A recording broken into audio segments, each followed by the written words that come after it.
लोक आस्था का महापर्व छठ हर साल कार्तिक मास के शुक्ल पक्ष की षष्ठी तिथि को मनाया जाता है।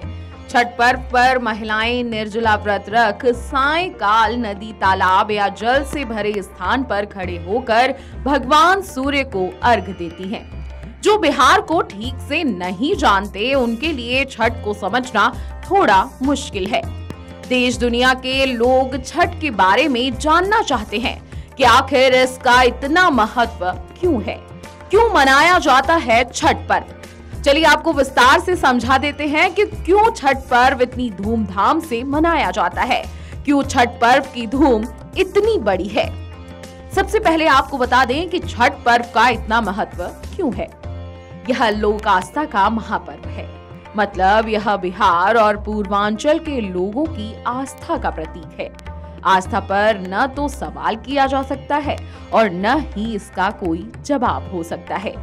जहां तक महत्व का सवाल है तो यह प्रकृति को चलाने वाले सूर्य की उपासना का पर्व है।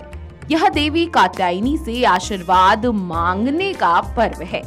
छठ हमें सिखाता है कि जिसका अंत है उसका उदय भी होगा। उगते सूरज को तो हर कोई जल देता है, लेकिन छठ पर्व एक ऐसा पर्व है जिसमें अस्त हुए सूरज को जल दिया जाता है। अब जान लेते हैं कि छठ क्यों मनाते हैं। वास्तविक रूप से इस सवाल का जवाब कोई नहीं दे सकता। यह बिहार के सनातन हिंदू धर्मावलंबियों के घर घर में होने वाला पर्व है। जो अपने घर में नहीं करते वह दूसरों के घर में जाकर करते हैं। जो दूसरों के घर पर नहीं जाते वह घाट पर जाकर अर्घ्य देते हैं। कोई मनोकामना के साथ करता है, कोई पूरा होने पर करता है। तो बहुत सारे लोग छठ पर्व आस्था के कारण मनाते हैं। कहा जाता है कि छठी मैया सभी मनोकामना पूर्ण करती हैं और सूर्य देव को जल देने से सूर्य देव प्रसन्न होते हैं और घर पर बिल्कुल भी विपदा नहीं आने देते। अब सवाल लोग ये करते हैं कि सूर्य देव को तो हम सभी जानते हैं, लेकिन छठी मैया कौन है? तो इसका जवाब हम आपको देते हैं। सूर्य देव तो इस प्रकृति के ऊर्जा स्रोत हैं। छठी मैया देवी कात्यायनी है। यह सूर्य देव की बहन है। नवरात्र में भी हम देवी कात्यायनी की पूजा षष्ठी को करते हैं। मतलब नवरात्र के छठे दिन हम कात्यायनी देवी की पूजा करते हैं। सनातन हिंदू धर्म में जन्म के छठे दिन भी देवी कात्यायनी की पूजा की जाती है। इन्हें संतान प्राप्ति के लिए भी प्रसन्न किया जाता है। संतान के चिरंजीवी, स्वस्थ और अच्छे जीवन के लिए देवी कात्यायनी को प्रसन्न किया जाता है। अब अगर साफ तौर पे जाने तो छठी मैया ही देवी कात्यायनी है, इसलिए यह समझना मुश्किल नहीं।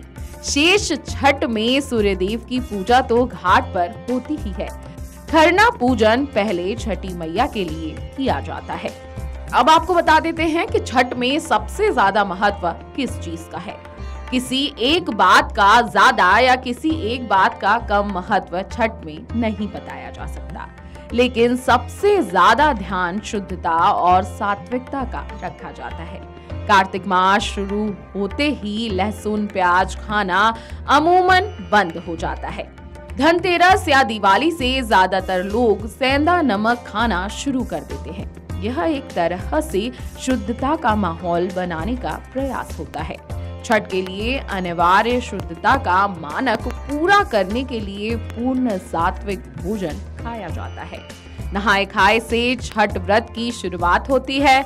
मन, कर्म और वचन से शुद्ध होना पड़ता है।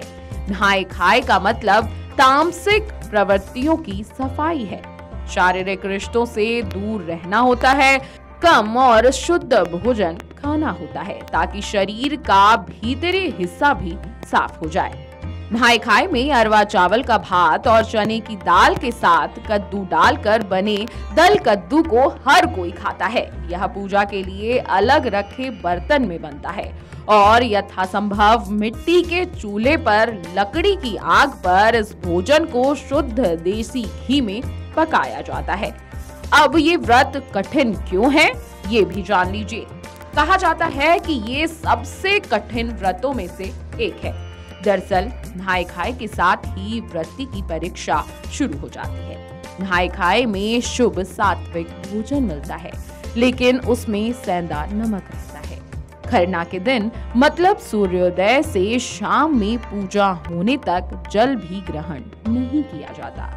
सूर्यास्त के बाद शाम में भोजन ग्रहण करने से पहले एकाग्रता से छठी मैया का पूजन किया जाता है। छठी मैया का विधिवत पूजन यानी दीप प्रज्वलन, पुष्प अर्पण, सिंदूर अर्पण इत्यादि क्रम से पूजन किया जाता है।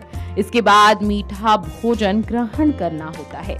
मुख्यतः खीर, घी लगी रोटी अथवा घी में तली पूरी एवं फल ग्रहण किया जाता है। इस दिन व्रती यही सब भोजन करती हैं। पूजा के समय उसी कमरे में खाने के साथ जो पानी पी सके, उसके बाद सुबह के अंतिम अर्घ के बाद ही अन्य जल ग्रहण का विकल्प होता है। यानी कि जब छठ व्रत शुरू होता है, आप उस दिन कुछ मीठा भोजन खा सकते हैं और पानी पी सकते हैं। फिर सीधे आपको चौथे दिन यानी कि जब आप सूर्यदेव को अर्घ दे लें, उसके बाद ही आप कुछ खा पी सकते हैं। वीडियो डेस्क अमरउजाला.com। अगर आप ये वीडियो YouTube पर देख रहे हैं तो हमारे चैनल को सब्सक्राइब करें और बेल आइकन को दबाना ना भूलें। अगर आप Facebook पर ये वीडियो देख रहे हैं तो हमारे पेज को लाइक करें।